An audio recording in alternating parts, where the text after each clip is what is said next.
عليكم ورحمة الله وبركاته. الحمد لله رب العالمين والعاقبة للمتقين والصلاة والسلام على سيد الأنبياء والمرسلين نبينا محمد وعلى آله وأصحابه أجمعين. أما بعد، يقول الإمام البخاري رحمه الله: باب العمل الذي يبتغى به وجه الله تعالى فيه سعد. قال حدثنا معاذ بن أسد قال أخبرنا عبد الله قال أخبرنا معمر عن الزهري قال أخبرني محمود بن الربيع وزعم محمود أنه عقل رسول الله صلى الله عليه وسلم وقال: وعقل مجة مجها من دلو كانت في دارهم.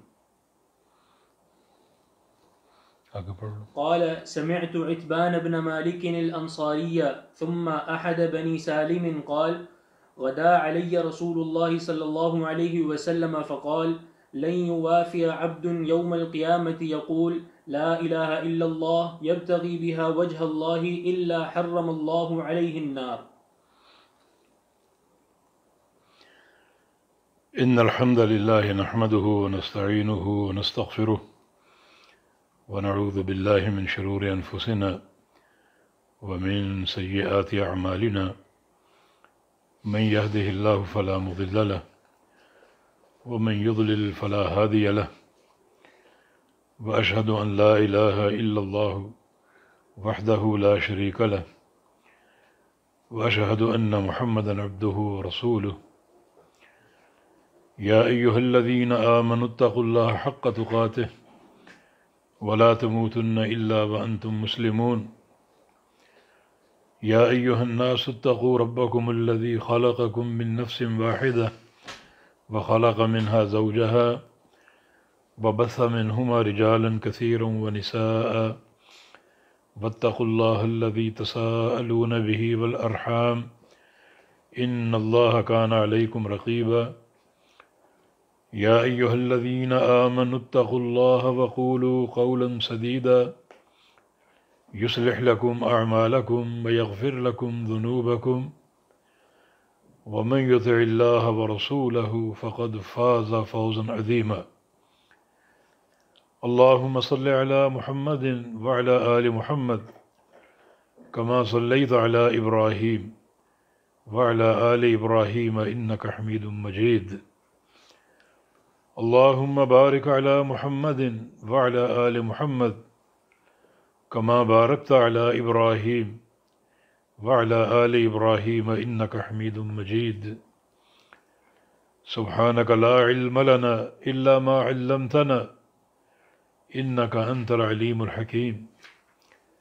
رب اشرح لي صدري ويسر لي أمري واحلل عقدة من لساني يفقه قولي. أما بعد، فقد قال أمير المؤمنين في الحديث الإمام محمد بن إسماعيل البخاري رحمه الله تعالى: باب العمل الذي يبتغى به وجه الله.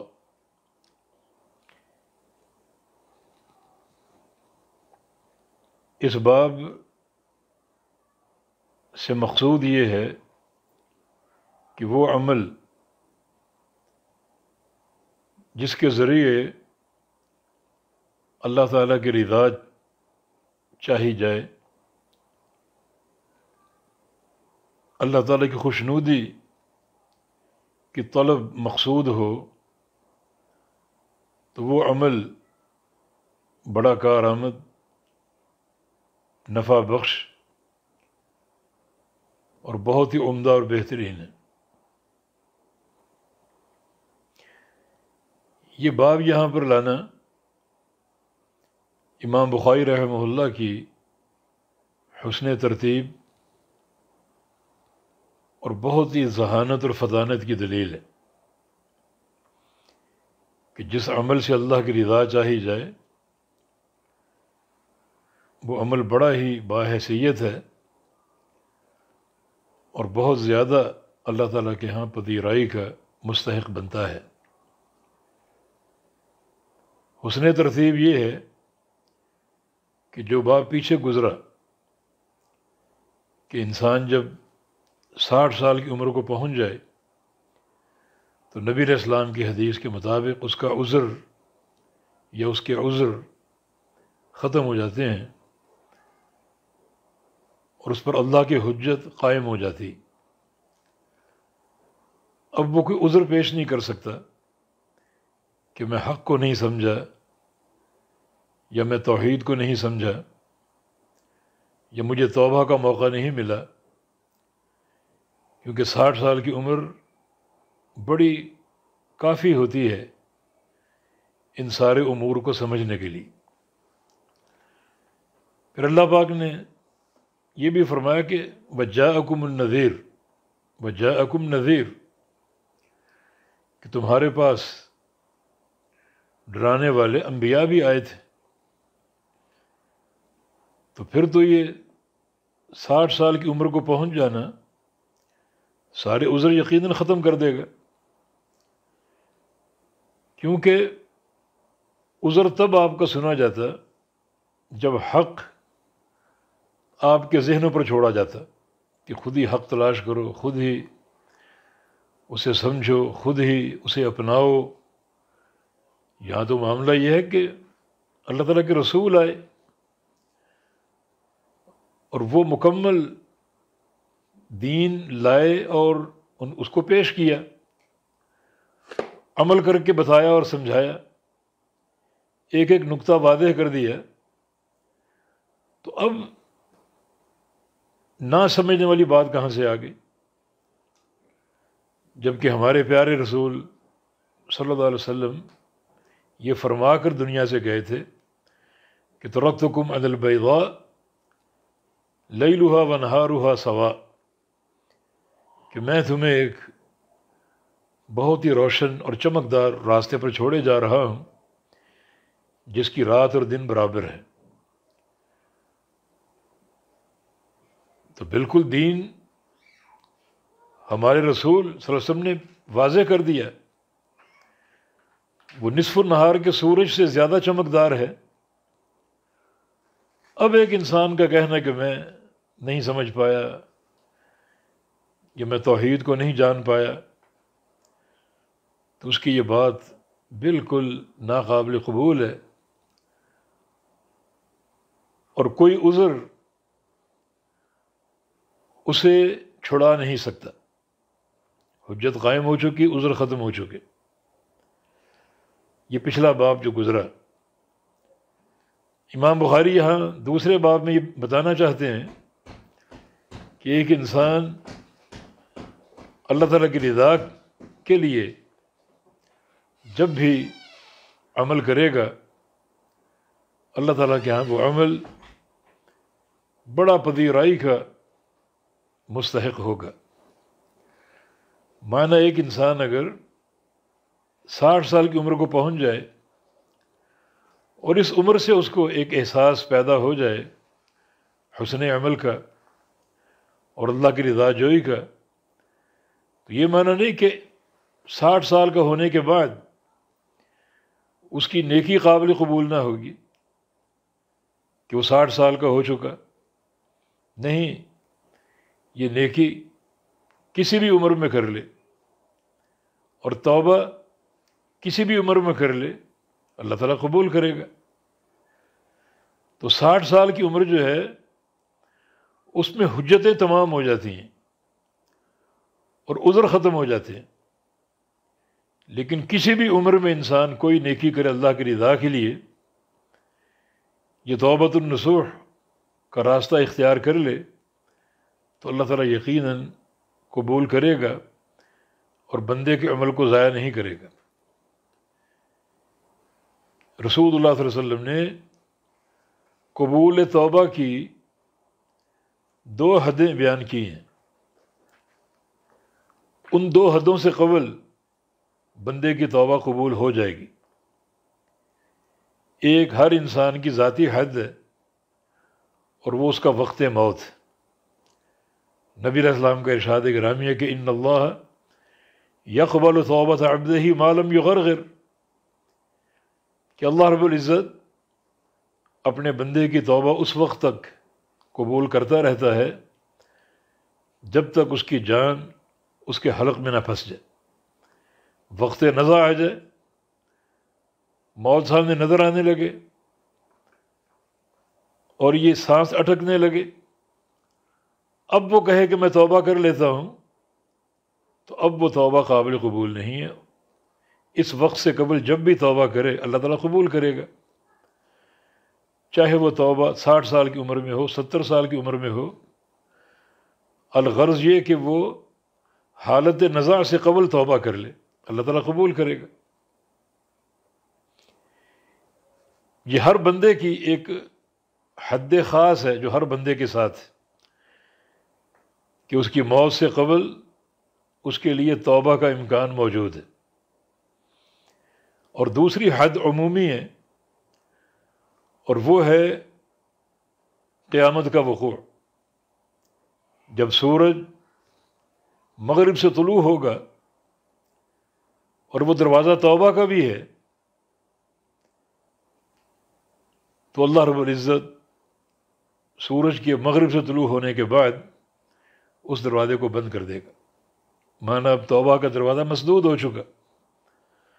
اب اگر کوئی شخص کہے کہ میں ایمان لاتا ہوں، عمل کرتا ہوں، توبہ کرتا ہوں، تو وہ قابل قبول نہیں ہے۔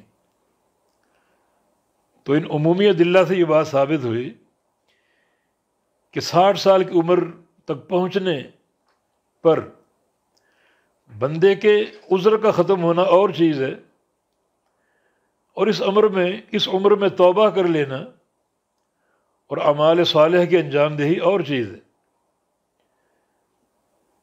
امام بخاری رحمہ اللہ نے اس باب کے فوراً بعد یہ باب قائم کیا، جو کہ حسن ترتیب کو ثابت کرتا ہے، بلکہ بخاری کے بعض نسخوں میں یہ باب نہیں ہے، اور اس باب کی احادیث پچھلے باب کے ساتھ مربوط ہے۔ ابن بطال جو صحیح بخاری کے شارح ہیں، اس نسخے میں یہ باب نہیں ہے، اور اس باب کی حدیثیں پچھلے باب کے ساتھ منسلک ہیں۔ اور ابن بطال نے یہ توجیہ پیش کی ہے، یہ مناسبت پیش کی ہے کہ امام بخاری رحمہ اللہ نے جو باب قائم کیا 60 سال کی عمر کا عذر کے ختم ہونے کا، اور اس کے ساتھ یہ احادیث بھی نقل کی، تو سمجھانا یہ مقصود ہے کہ یہ عمر عذر ختم کرنے والی ہے، اعمال کی قبولیت میں رکاوٹ نہیں ہے، اور نہ ہی اگر بندہ اس عمر میں توبہ کر لے تو اس کی توبہ رد کر دی جائے گی۔ کسی بھی عمر میں بندہ توبہ کر لے، کسی عمر میں اس کو نیکی کا خیال آ جائے، دینداری کا شوق آ جائے، اور مقصود اللہ کی رضا ہو، تو اللہ تعالیٰ اس توبہ کو بھی قبول کر لے گا اور ان نیکیوں کو قبول کر لے گا، اور جو بھی عمل وہ اختیار کرے گا اللہ تعالیٰ کی رضا جوئی کے لیے، یقیناً وہ قابل قبول ہوگا۔ تو 60 سال کی عمر، 70 سال کی عمر، یہ قبول عمل میں رکاوٹ نہیں ہے، یا قبول توبہ میں رکاوٹ نہیں ہے، لیکن حجت ضرور قائم ہو جاتی ہے کہ بندہ اس عمر میں اگر پہنچ چکا ہے اور اب تک وہ توبہ نہیں کر رہا، اور اس کی موت واقع ہو جائے اور وہ کہے کہ میری عمر کم تھی اور میں توبہ کا موقع حاصل نہیں کر پایا، تو اس کی یہ بات قابل قبول نہیں ہوگی۔ امام بخاری رحمۃ اللہ علیہ نے بڑی ایک عمدہ ترتیب کے ساتھ یہ باب قائم کیا، اور اس میں 3 احادیث نقل فرمائی ہیں۔ ایک حدیث کی طرف اشارہ دیا ہے صرف کہ فیہ صاعد، کہ اس باب میں صاعد کی حدیث پیش ہو سکتی ہے، جو امام بخاری یہاں لائے نہیں ہیں۔ اس کی کئی وجوہات ہیں۔ بڑی وجہ یہ کہ اختصار مقصود ہے، حدیث کو پورا یہاں نقل کر دیں، اور اسی طرح اگر ہر مقام پر کریں تو کتاب کا حجم بہت بڑھ جائے گا، جبکہ صاعد کی یہ حدیث صحیح بخاری میں اور مقامات پر موجود ہے، تو بہت زیادہ تکرار نہ ہو، کیونکہ وہ حدیث پیچھے گزر چکی، تو طلبہ کو امام بخاری نے ایک اشارہ دے دیا کہ اس باب میں وہ صاعد والی حدیث چل سکتی ہے۔ یہ صاعد کون ہے؟ یہ سعد بن ابی وقاص رضی اللہ تعالی عنہ نبی علیہ السلام کے بڑے عظیم صحابی ہیں، اور ان کی حدیث کی طرف اشارہ ہے۔ اس میں بھی ایک طویل قصہ ہے۔ خلاصہ کلام یہ ہے کہ سعد بن وقاص رضی اللہ عنہ بیمار پڑ گئے، تو نبی علیہ السلام ان کی بیمار پرسی کے لیے تشریف لے گئے۔ تو سعد نے کچھ باتیں کیں، کیونکہ بہت بڑے تاجر تھے اور مالدار تھے، تو اپنے مال کے تعلق سے کچھ سوال کیے اور آپ نے جواب دیے۔ آخر میں سعد بن وقاص نے ایک بات کہی نبی علیہ السلام سے، ایک بہت ہی رنج و الم کے تناظر میں افسردہ ہو کر، کہ اخلف بعد اصحابی، یا رسول اللہ صلی اللہ علیہ وسلم، میں اپنے صحابہ میں سب سے پیچھے رہ گیا، اپنے ساتھیوں میں، اپنے دوستوں میں، یعنی میرے تمام جو میرے دوست تھے، ہم عمر ساتھی تھے، وہ سارے رب تعالیٰ تک پہنچ چکے ہیں، اور میں ابھی تک زندہ ہوں۔ کوئی شہید ہو چکا، اور اللہ تعالیٰ کے ہاں پہنچ کر اس کی رضا